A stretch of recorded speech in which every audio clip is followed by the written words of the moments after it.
Assalamualaikum warahmatullahi wabarakatuh. Perkenalkan, saya Asna Fatin, NPM 1901020051. Dua rekan saya, Kartika Wahyu, NPM 1901020008, dan Muhammad Bara Nurdianto, NPM 1901020102. Di sini kami dari kelompok 1 akan mempresentasikan mengenai text planning PPN.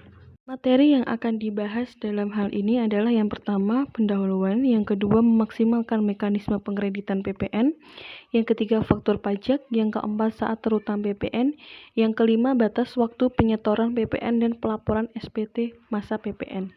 Yang keenam, memaksimalkan fasilitas di bidang PPN. Yang ketujuh, sentralisasi pengenaan PPN. Yang kedelapan, memaksimalkan restitusi PPN.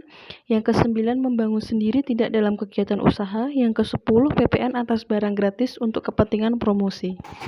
Yang ke-11, penjagaan terhadap cash flow perusahaan. Yang ke-12, pengendalian pajak melalui tax review. Dan yang terakhir, tanggung jawab rentang. Yang pertama adalah pendahuluan. Langkah pembaharuan dan penyempurnaan UU PPN nomor 8 tahun 1983 terus dilakukan pemerintah semenjak tahun 1994.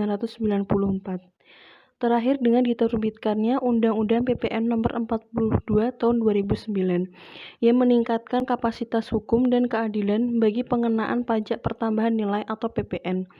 PPN sendiri merupakan pajak tidak langsung yang dikenakan atas konsumsi barang atau jasa di dalam daerah pabean. Setiap pembelian dan penjualan barang atau jasa dari pengusaha kena pajak dikenai PPN. Yang kedua adalah memaksimalkan mekanisme pengkreditan pajak. Perusahaan sebaiknya memperoleh barang kena pajak atas jasa kena pajak dari pengusaha kena pajak, supaya pajak masukannya dapat dikreditkan. Perusahaan perlu mengamati dengan cermat, jangan sampai terdapat pajak masukan yang belum dikreditkan. PPN sendiri dikenakan atas yang pertama, penyerahan barang kena pajak atau jasa kena pajak yang dilakukan oleh pengusaha kena pajak. Yang kedua, impor BKP atau barang kena pajak. Yang ketiga, pemanfaatan BKP tidak berwujud atau JKP luar daerah di dalam daerah pabean. Yang keempat, ekspor BKP dan PKP.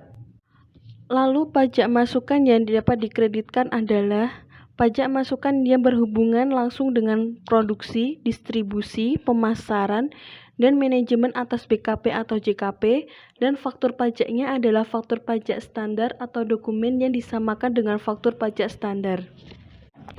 Lalu pajak masukan yang tidak dapat dikreditkan, yang pertama sebelum dilakukan menjadi PKP, yang kedua faktur pajak sederhana, yang ketiga faktur pajak cacat atau tidak diisi lengkap, ada coretan atau hapusan, yang keempat pajak masukan atas pembelian mobil sedan, jeep, stasiun wagon, van, dan kombi. Yang kelima, pajak masukan dengan produksi BKP atau JKP. Yang keenam, pajak masukan yang tidak ada kaitannya secara langsung dengan kegiatan usaha atas BKP. Dan yang terakhir, pajak masukan yang dilaporkan oleh SPT masa PPN yang ditemukan pada saat pemeriksaan atau yang ditagih melalui SKP.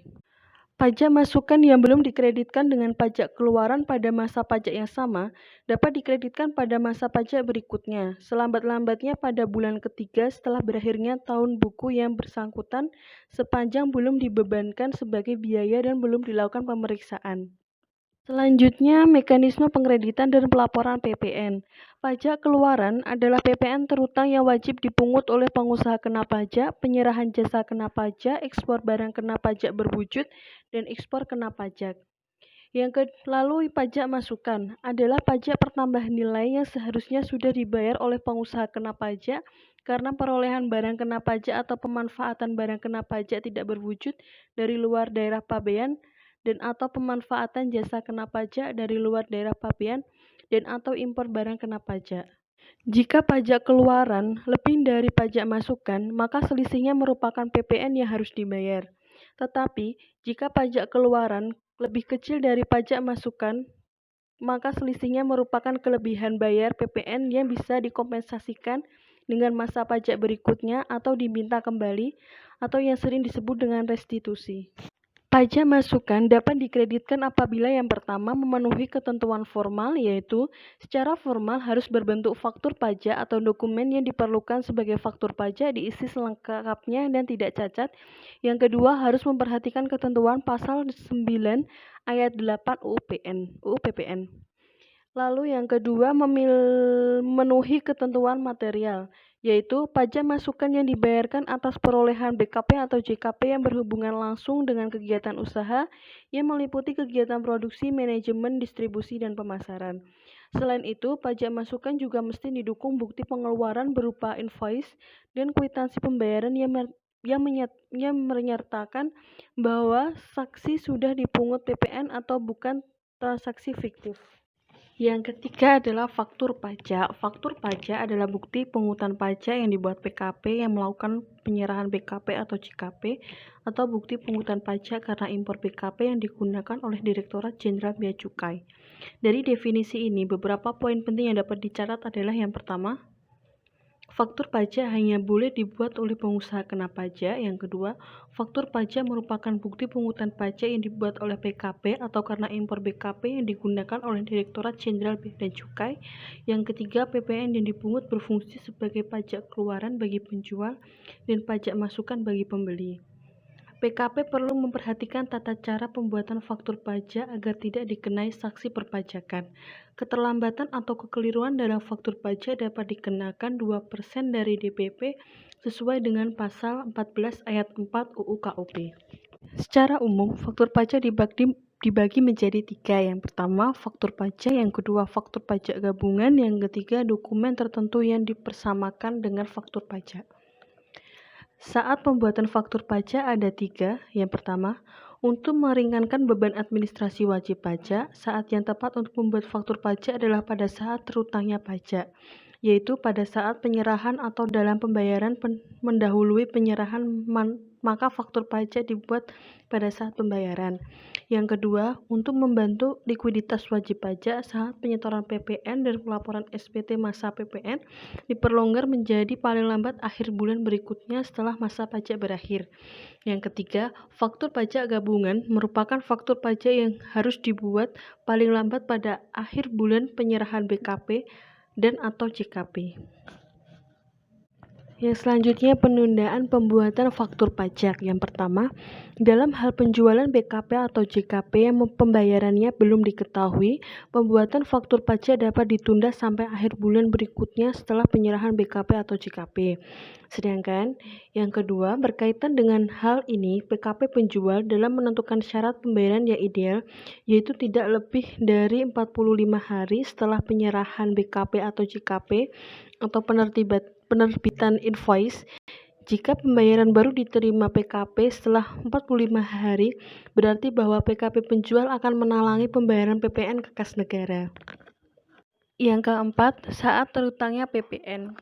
Sesuai peraturan Menko nomor 24/PMK.03/2009, saat terutangnya PPN ditetapkan sebagai berikut. Yang pertama, pemungutan PPN dan PPNBM menganut prinsip akrual, artinya terutangnya pajak terjadi pada saat penyerahan BKP atau JKP, meskipun pembayaran atas penyerahan tersebut belum diterima atau belum sepenuhnya diterima, atau pada saat impor barang kena pajak. Yang kedua, dalam hal pembayaran diterima sebelum penyerahan BKP atau sebelum penyerahan JKP, atau dalam hal pembayaran dilakukan sebelum dimulainya pemanfaatan barang kena pajak, tidak berwujud atau jasa kena pajak dari luar daerah pabean, saat terutangnya pajak adalah pada saat pembayaran. Yang kelima, batas waktu penyetoran PPN dan pelaporan SPT masa PPN. Sesuai per Dirjen Pajak nomor 14/PJ/2010, batas waktu penyetoran PPN dan pelaporan SPT masa PPN ditetapkan sebagai berikut. Yang pertama, PPN dan PPNBM yang terutang dalam satu masa pajak harus disetor paling lama akhir bulan berikutnya setelah berakhirnya masa pajak dan sebelum SPT masa PPN disampaikan. Yang kedua, SPT masa PPN harus disampaikan paling lama akhir bulan berikutnya setelah berakhirnya masa pajak. Yang bab selanjutnya akan dijelaskan oleh Mas Bara. Yang ketiga adalah faktur pajak. Faktur pajak adalah bukti pungutan pajak yang dibuat PKP yang melakukan penyerahan BKP atau JKP atau bukti pungutan pajak karena impor BKP yang digunakan oleh Direktorat Jenderal Bea Cukai. Dari definisi ini, beberapa poin penting yang dapat dicatat adalah yang pertama, faktur pajak hanya boleh dibuat oleh pengusaha kena pajak. Yang kedua, faktur pajak merupakan bukti pungutan pajak yang dibuat oleh PKP atau karena impor BKP yang digunakan oleh Direktorat Jenderal Bea dan Cukai. Yang ketiga, PPN yang dipungut berfungsi sebagai pajak keluaran bagi penjual dan pajak masukan bagi pembeli. PKP perlu memperhatikan tata cara pembuatan faktur pajak agar tidak dikenai sanksi perpajakan. Keterlambatan atau kekeliruan dalam faktur pajak dapat dikenakan 2% dari DPP sesuai dengan pasal 14 ayat 4 UU KUP. Secara umum, faktur pajak dibagi menjadi 3. Yang pertama, faktur pajak. Yang kedua, faktur pajak gabungan. Yang ketiga, dokumen tertentu yang dipersamakan dengan faktur pajak. Saat pembuatan faktur pajak ada 3. Yang pertama, untuk meringankan beban administrasi wajib pajak, saat yang tepat untuk membuat faktur pajak adalah pada saat terutangnya pajak, yaitu pada saat penyerahan atau dalam pembayaran mendahului penyerahan, maka faktur pajak dibuat pada saat pembayaran. Yang kedua, untuk membantu likuiditas wajib pajak saat penyetoran PPN dan pelaporan SPT masa PPN diperlonggar menjadi paling lambat akhir bulan berikutnya setelah masa pajak berakhir. Yang ketiga, faktur pajak gabungan merupakan faktur pajak yang harus dibuat paling lambat pada akhir bulan penyerahan BKP dan atau JKP. Yang selanjutnya, penundaan pembuatan faktur pajak. Yang pertama, dalam hal penjualan BKP atau JKP yang pembayarannya belum diketahui, pembuatan faktur pajak dapat ditunda sampai akhir bulan berikutnya setelah penyerahan BKP atau JKP. Sedangkan yang kedua, berkaitan dengan hal ini, PKP penjual dalam menentukan syarat pembayaran yang ideal, yaitu tidak lebih dari 45 hari setelah penyerahan BKP atau JKP atau penerbitan invoice. Jika pembayaran baru diterima PKP setelah 45 hari, berarti bahwa PKP penjual akan menalangi pembayaran PPN ke kas negara. Materi selanjutnya, memaksimalkan fasilitas di bidang PPN. Sejak berlakunya UU Nomor 36 Tahun 2008, fasilitas di bidang PPN yang dikenal dalam ketentuan PPN adalah PPN tidak dipungut, PPN dibebaskan, dan PPN ditanggung pemerintah. Bagi PKP yang mendapatkan fasilitas PPN tidak dipungut, PPN masukan yang berhubungan dengan perolehan PKP garing JKP tetap dapat dikreditkan. Sedangkan bagi PKP yang mendapatkan fasilitas PPN dibebaskan. PPN masukan yang berhubungan dengan perolehan PKP garing JKP tidak dapat dikreditkan. Fasilitas yang berkaitan dengan PPN adalah 1. Fasilitas PPN tidak dipungut berlaku untuk A. Atas impor barang, pemasukan BKP, pengiriman hasil produksi, pengeluaran barang, penyerahan kembali BKP, peminjaman mesin, pemasukan barang kena cukai ke dan atau dari kawasan berikat atau EPTE.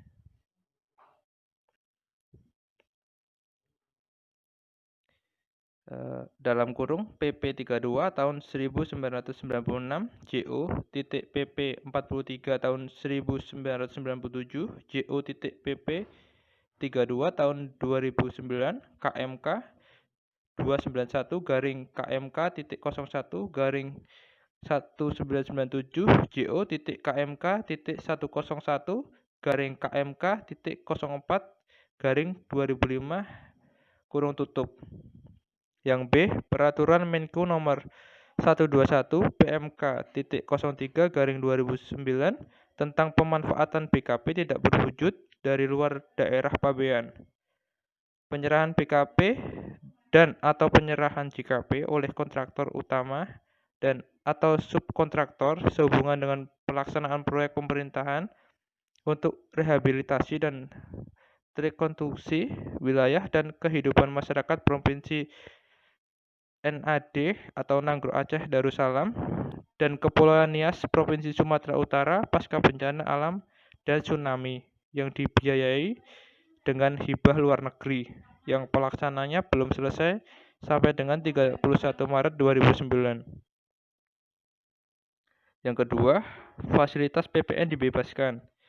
Dalam kurung PP 146 tahun 2000, JO.PP 38 tahun 2003, kurung tutup A. BKP tertentu yang atas penyerahannya dibebaskan dari pengenaan pajak bertambah nilai impor atau penyerahan BKP tertentu. B. BKP tertentu yang atas penyerahan dibebaskan dari pengenaan pajak bertambah nilai rumah, senjata, vaksin, buku, kapal, pesawat, dan kereta api. Yang C. BKP tertentu yang atas penyerahannya dibebaskan dari pengenaan pajak bertambah nilai adalah jasa. D. Impor dari atau penyerahan BKP tertentu yang bersifat strategi dalam kurung PP.12 tahun 2001, JO.PP 43 tahun 2002, JO.PP 46 tahun 2003, kurung tutup 1. Atas impor kena pajak tertentu yang bersifat strategis. Yang kedua, atas penyerahan BKP tertentu yang bersifat strategis dibebaskan dari pengenaan pajak pertambahan nilai. Yang E, fasilitas pemberian restitusi atau pembebasan PPN dan PPNBM bagi perwakilan diplomatik, negara asing, dan badan internasional serta pejabat atau tenaga ahlinya. Yang F, perlakuan kepabeanan, perpajakan, dan cukai serta tata laksana pemasukan dan pengeluaran barang dan dari serta berada di kawasan yang telah ditetapkan sebagai kawasan perdagangan bebas dan pelabuhan bebas. Yang G, perlakuan pajak atas penyerahan atau perolehan garing pemanfaatan barang kena pajak tidak berwujud dan penyerahan garing perolehan kena pajak di dalam kawasan perdagangan bebas dan pelabuhan bebas. Fasilitas PPN ditanggung pemerintah. Selanjutnya, sentralisasi tempat PPN terutang. Dalam pasal 1A ayat F UU PPN disebutkan bahwa penyerahan barang kena pajak dari pusat ke cabang atau sebaliknya dan penyerahan barang kena pajak antar cabang termasuk dalam pengertian BKP. Syarat-syarat pengajuan sentralisasi bagi PKP yang memiliki lebih dari satu tempat, satu pajak pertambahan nilai dalam kurung per titik 19 garing PJ garing 2010 kurung tutup. Yang pertama, PKP dimaksud harus menyampaikan pemberitahuan secara tertulis kepada Kepala Kantor Wilayah dengan tembusan kepada Kepala KPP yang wilayah kerjanya meliputi tempat-tempat PPN terutang yang akan dipusatkan. Yang kedua, tempat tinggal, tempat kedudukan, atau tempat kegiatan usaha PKP yang berada di kawasan ekonomi khusus. Yang ketiga, pemberitahuan secara tertulis yang harus memenuhi persyaratan. Sentralisasi tempat terutang PPN tersebut pada dasarnya merupakan fasilitas yang bisa dimanfaatkan oleh PKP. Dengan izin sentralisasi, maka akan terdapat penghematan biaya administrasi dan pengaturan cash flow perusahaan yang lebih baik dalam melaksanakan hak dan kewajiban di bidang PPN. Materi selanjutnya ialah memaksimalkan retribusi PPN. Apabila dalam suatu masa pajak kelebihan pajak, maka atas pajak kelebihan pajak tersebut dapat dikompensasikan ke masa pajak berikutnya dan dapat diretribusi akhir tahun. Buku kecuali wajib pajak tertentu yang secara mekanisme PPN akan mengalami lebih banyak seperti eksportir dan penyaluran atau pemasok pemerintah diperkenankan untuk retribusi di setiap masa pajak. Pemilihan retribusi atau kompensasi sangat bergantung pada kondisi masing-masing WP/PKP. Pertimbangan utama dalam menentukan pilihan tersebut berkaitan dengan biaya pemeriksaan yang ditimbulkan dari kelebihan pajak yang akan di negara atau time value of money. Kriteria umum bagi manajemen dalam memutuskan perlu tidaknya mengajukan permohonan retribusi PPN. Yang pertama, bila besarnya PPN yang lebih bayar tersebut cukup signifikan material jumlahnya. Yang kedua, bila kondisi keuangan perusahaan mengalami gangguan cash flow. Yang ketiga, bila sudah diyakini kesiapan perusahaan untuk diperiksa oleh Fiskus. Yang keempat, bila prediksi masa depan pembayaran PPN menunjukkan lebih dari PPN. Dalam kondisi tertentu, perusahaan mungkin memiliki pertimbangan khusus untuk meminta pengembalian kelebihan pembayaran PPN. Misalnya bagi WP yang melakukan kegiatan tertentu yaitu ekspor BKP atau yang melakukan penyerahan BKP atau JKP kepada terpungut PPN. Maka retribusi merupakan hal yang tidak terhindarkan. Hanya masalah timingnya perlu ada perencanaan yang matang.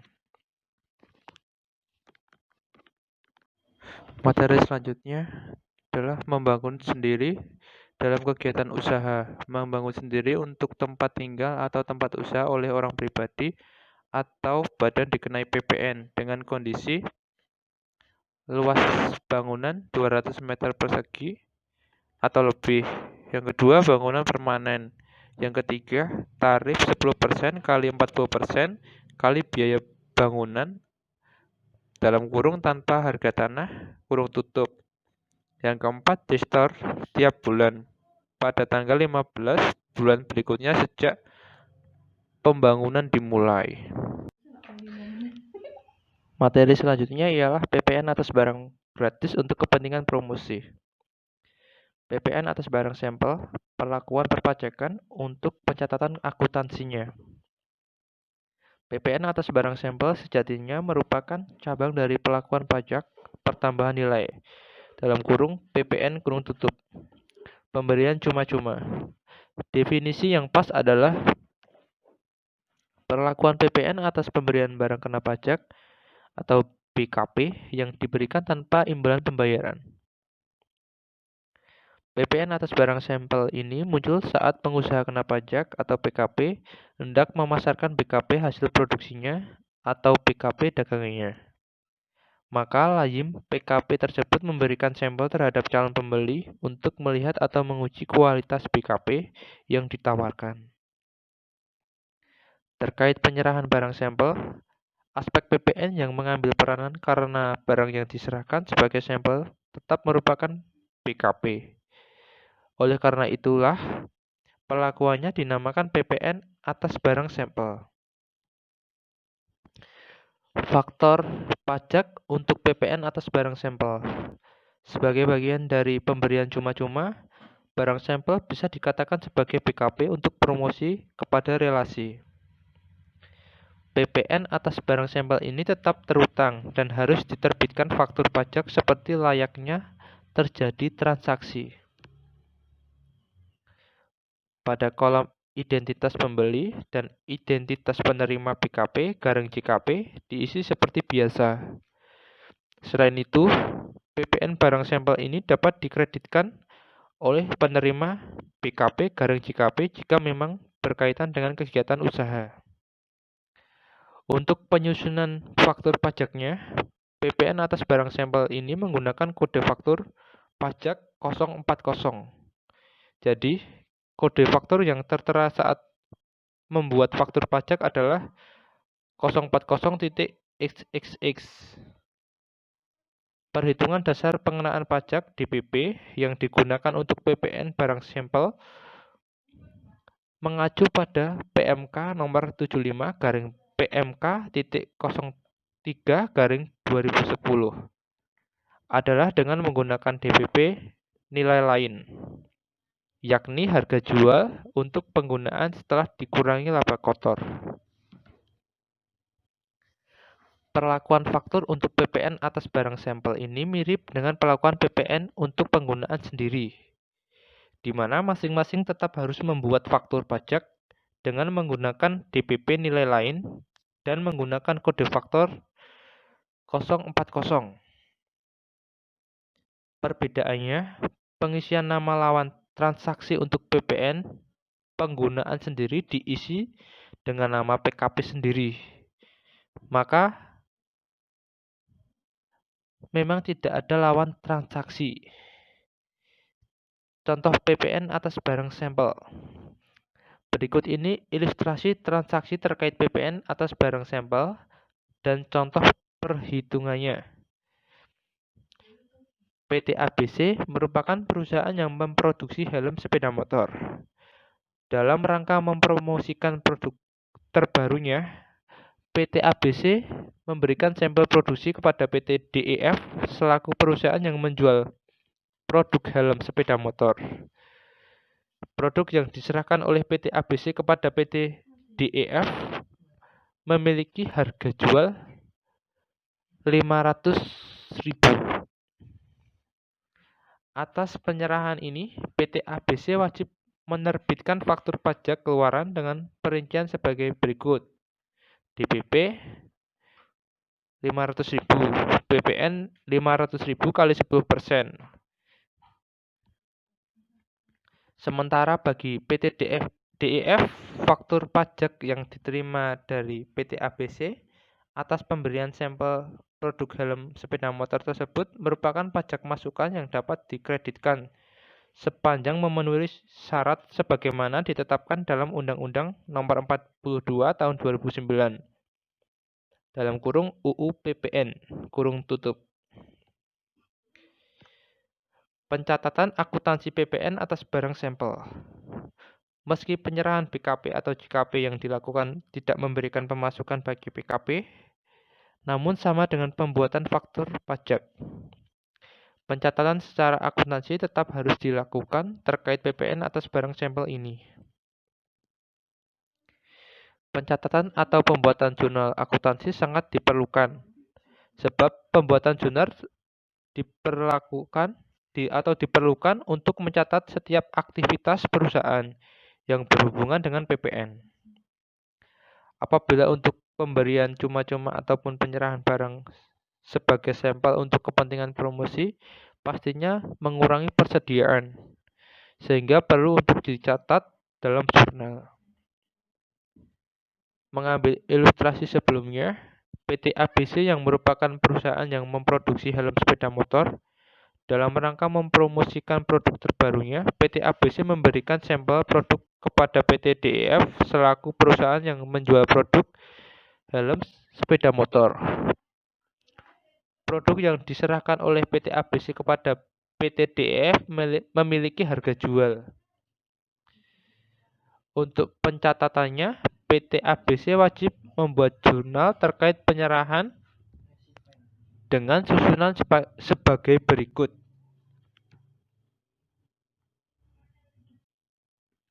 Biaya produksi, biaya promosi 550.000, persediaan 500.000, PPN keluaran 50.000. Selanjutnya, untuk materi selanjutnya akan disampaikan oleh Mbak Kartika. Terima kasih Mas Bara. Saya akan melanjutkan presentasinya dengan materi penjagaan terhadap cash flow perusahaan. Pengertian cash flow atau arus kas adalah sejumlah uang kas yang keluar dan masuk sebagai akibat dari aktivitas perusahaan dalam satu periode. Hal utama yang perlu selalu diperhatikan dalam mengatur arus kas adalah memahami dengan jelas fungsi dana atau uang yang dimiliki. Tips menjaga kestabilan arus kas atau cash flow. Keterampilan dalam mengatur keuangan, terutama yang berkaitan dengan manajemen keuangan sebuah bisnis, mutlak diperlukan. Menghasilkan penjualan tinggi merupakan satu pencapaian penting. Namun jika arus kas atau cash flow dalam bisnis Anda tidak diatur dengan baik, maka bisnis akan berujung pada kebangkrutan. Hal utama yang perlu selalu diperhatikan dalam mengatur arus kas adalah memahami dengan jelas fungsi dana atau uang yang dimiliki. Uang tersebut hendak disimpan atau sebagai investasi. Secara sederhana, fungsi cash flow terbagi menjadi 3, yaitu yang pertama, fungsi likuiditas. Fungsi likuiditas yaitu dana yang tersedia untuk tujuan memenuhi kebutuhan sehari-hari dan dapat dialirkan dalam waktu singkat tanpa ada pengurangan investasi awal. Yang kedua, fungsi anti-inflasi yaitu dana yang disimpan guna menghindari risiko penurunan pada daya beli di masa datang yang dapat dialirkan dengan cepat. Yang ketiga, fungsi capital growth, yaitu dana yang diperuntukkan untuk penambahan dan perkembangan kekayaan dengan jangka waktu relatif panjang. Selanjutnya yaitu aliran kas yang berhubungan dengan bisnis dibagi menjadi 3. 1. Aliran kas awal atau initial cash flow. Merupakan aliran kas yang berkaitan dengan pengeluaran untuk kegiatan investasi, misalnya pembelian tanah, gedung, dan biaya dibayar di muka. Aliran kas awal dapat dikatakan aliran kas keluar atau cash outflow. Yang kedua, aliran kas operasional atau operational cash flow. Merupakan aliran kas yang berkaitan dengan operasional bisnis seperti penjualan, biaya umum, dan administrasi. Oleh sebab itu, aliran kas operasional merupakan aliran kas masuk atau cash inflow dan aliran kas keluar atau cash outflow. Yang ketiga, aliran kas akhir terminal cash flow merupakan aliran kas yang berkaitan dengan nilai sisa proyek atau nilai residu seperti sisa modal kerja, nilai sisa proyek yaitu penjualan peralatan proyek. Selanjutnya adalah cash flow mempunyai beberapa keterbatasan, di antaranya komposisi penerimaan dan pengeluaran yang dimasukkan dalam cash flow hanya bersifat tunai. Perusahaan hanya berpusat pada target yang mungkin kurang fleksibel. Apabila terdapat perubahan pada situasi internal maupun eksternal dari perusahaan yang dapat mempengaruhi estimasi arus kas masuk dan keluar yang seharusnya diperhatikan, hal tersebut akan terhambat karena manajer hanya akan terfokus pada budget kas, misalnya kondisi ekonomi yang kurang stabil, dan terlambatnya customer dalam memenuhi kewajiban. Materi selanjutnya adalah pemeriksaan pajak dan pentingnya melakukan tax review. Tax review adalah kegiatan penelaahan seluruh kewajiban perpajakan yang ada dalam suatu perusahaan dan pelaksanaan pemenuhan kewajiban perpajakan baik secara perhitungan pajak, pemotongan, pemungutan, penyetoran, pelunasan, dan pelaporan untuk menilai kepatuhan pajak yang telah dilakukan. Pemeriksaan pajak adalah serangkaian kegiatan menghimpun serta mengolah data, keterangan, dan bukti yang dilaksanakan secara objektif serta profesional berdasarkan standar pemeriksaan untuk menguji kepatuhan pemenuhan kewajiban perpajakan atau bertujuan untuk melaksanakan ketentuan peraturan perundang-undangan, sehingga dapat disimpulkan bahwa tujuan pemeriksaan adalah untuk menguji kepatuhan pemenuhan kewajiban perpajakan dan untuk tujuan lain. Pentingnya pembelajaran tata beracara dalam pemeriksaan harus menjadi perhatian bagi wajib pajak dalam pemenuhan hak dan kewajiban dalam pemeriksaan pajak. Diawali dari penyampaian surat pemberitahuan pemeriksaan atau pengiriman surat panggilan, hingga pemberitahuan hasil pemeriksaan pajak kepada wajib pajak melalui penyampaian surat pemberitahuan hasil pemeriksaan (SPHP) yang dilampiri dengan daftar temuan hasil pemeriksaan, membutuhkan pengetahuan yang mumpuni untuk memastikan bahwa pemeriksa telah melaksanakan kewajibannya serta menjamin hak-hak maupun kewajiban wajib pajak telah dipenuhi sebagaimana ketentuan yang berlaku. Laporan hasil pemeriksaan atau LHP dan produk hukum hasil pemeriksaan yang dihasilkan dapat berupa 1. Surat ketetapan pajak kurang bayar atau SKPKB. Yang kedua, surat ketetapan pajak kurang bayar tambahan atau SKPKBT. Yang ketiga, surat ketetapan pajak nihil atau SKPN. Yang keempat, surat ketetapan pajak lebih bayar atau SKPLB. Kadangkala wajib pajak tidak memahami bahwa hak-hak mereka dalam proses dan tata cara pemeriksaan dijaga dan memiliki ruang besar dalam memberikan feedback atas hasil pemeriksaan pajak, antara lain mengajukan quality assurance. Quality assurance merupakan salah satu bentuk pemanfaatan hak yang diatur dalam ketentuan perundang-undangan dalam mencari mediator atau hasil pemeriksaan yang disampaikan oleh pemeriksa. Untuk materi selanjutnya adalah tanggung jawab renteng dalam pajak. Pengertian tanggung jawab renteng merupakan pelimpahan tanggung jawab atas suatu pembayaran yang terutang secara renteng atau beruntun sesuai dengan urutan. Pengertian ini mengacu pada penggunaan istilah renteng itu sendiri. Menurut Kamus Besar Bahasa Indonesia, arti kata renteng mengacu pada sesuatu yang beruntun dan berurutan. Umumnya istilah ini disandingkan dengan kata lain. Maka, apabila disandingkan dengan kata tanggung jawab, maka kata renteng akan memiliki makna yang lebih jelas, yakni tanggung jawab yang berlaku berurutan. Penyebab terjadinya tanggung jawab renteng adalah timbulnya tanggung jawab renteng dalam hukum perpajakan Indonesia disebabkan karena prinsip pembayaran PPN melekat baik kepada penjual maupun pembeli. Pembeli bertanggung jawab secara renteng atas pembayaran pajak yang terutang apabila pajak yang terutang tersebut tidak dapat ditagihkan kepada penjual, atau misalnya ketika pembeli atau penerima BKP atau JKP tidak mampu menunjukkan bukti pembayaran pajak kepada penjual atau pembeli BKP atau JKP.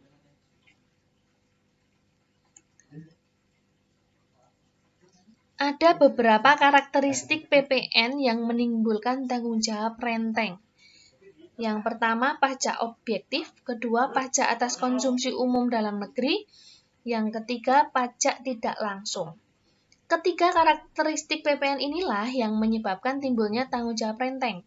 Dari karakteristik pajak objektif misalnya, di mana dalam pajak objektif kondisi subjektif konsumen tidak dipertimbangkan. Sepanjang merupakan objek pajak, maka terhadap konsumen tersebut dikenai pajak yang sama. Atas karakteristik PPN sebagai pajak atas konsumsi umum dalam negeri pun demikian. Sepanjang BKP atau JKP masih berada dalam siklus produksi atau distribusi, pengenaan PPN dapat dilimpahkan kepada pembeli berikutnya melalui mekanisme pengkreditan pajak masukan. Sementara dipandang dari karakteristik PPN sebagai pajak tidak langsung, konsumen dalam hal ini merupakan pemikul beban pajak, sementara penjual merupakan pihak yang wajib menyetorkan pajak ke kas negara. Jadi, tanggung jawab renteng dalam konteks pasal 16F Undang-Undang Nomor 42 Tahun 2009 mengacu pada pelimpahan beban tanggung jawab pembayaran pajak terutang ke kas negara yang terjadi karena adanya penyerahan BKP atau JKP kepada pembeli yang semestinya pembayaran pajak terutang ini adalah tanggung jawab penyedia BKP atau JKP. Kaitan dengan faktur sebagai dokumen bayar pajak. Tanggung jawab renteng sangat erat kaitannya dengan faktur pajak. Pasalnya, sifat faktur pajak adalah sebagai dokumen pembuktian bahwa PKP telah melakukan pemungutan pajak. Faktur pajak sendiri terdiri dari dua, yaitu satu, faktur pajak keluaran, dan kedua, faktur pajak masukan. Faktur pajak keluaran adalah faktur pajak yang dibuat oleh PKP saat melakukan penjualan terhadap BKP, JKP, dan atau barang kena pajak yang tergolong barang mewah. Sedangkan faktur pajak masukan adalah faktur faktur pajak yang didapatkan oleh PKP ketika melakukan pembelian terhadap barang kena pajak atau jasa kena pajak dari PKP lainnya. Ketika ada aktivitas penyerahan BKP atau JKP, pihak penjual seharusnya menerbitkan faktur pajak keluaran yang berisi bukti pungutan PPN yang dibebankan ke pembeli. Ketika penjual lalai menerbitkan faktur pajak keluaran, dalam arti terlambat atau ada kesalahan dalam pencatatan, maka yang akan dikejar oleh Direktur Jenderal Pajak adalah pihak pembeli. Namun DJP juga tidak serta-merta langsung mengejar PKP pembeli. DJP pasti akan berusaha memeriksa terlebih dahulu PKP penjual. Ketika PKP penjual tidak bisa ditagih atas pajak terutang, entah karena alasan apapun, bisa jadi PKP lari dari tanggung jawab, maka tanggung jawab pembayaran pajak terutang tersebut akan jatuh ke PKP pembeli, meski PKP pembeli tersebut belum menerima faktur pajak yang seharusnya diterbitkan PKP penjual. Jika DJP pemeriksa PKP penjual dan menemukan bahwa PKP penjual tidak menerbitkan faktur pajak, maka terhadap PKP penjual ditetapkan surat ketetapan pajak kurang bayar atau SKPKB PPN dan surat tagihan pajak atas sanksi tidak membuat faktur pajak. Demikian presentasi dari kami. Kurang lebihnya kami mohon maaf. Wassalamualaikum warahmatullahi wabarakatuh.